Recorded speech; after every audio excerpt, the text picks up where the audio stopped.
এখন যদি সরোয়াররা হেরে যায় পুরো বাংলাদেশ হেরে যাবে ভাই।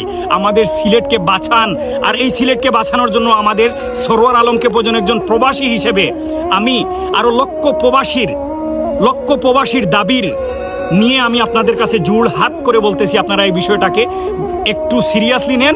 ডিসি সরোয়ার আলমকে বহাল তবিয়তে ফিরিয়ে আনেন, কারণ আমাদের সিলেটে ডিসি সরোয়ারকে প্রয়োজন। বাংলাদেশের শত বছরেও একজন ডিসি সরোয়ার আলমের জন্ম হয় না রে।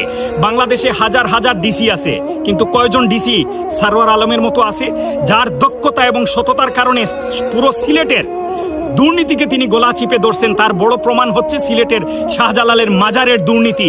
এই দুর্নীতির গলা চিপে ধরার কারণেই ওনাকে ট্রান্সফার করা হইল।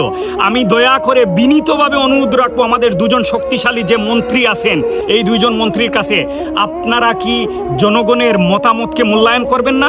জনগণ কি চায়, জনগণ কি চাচ্ছে, এই জিনিসগুলা কি আপনারা দেখবেন না?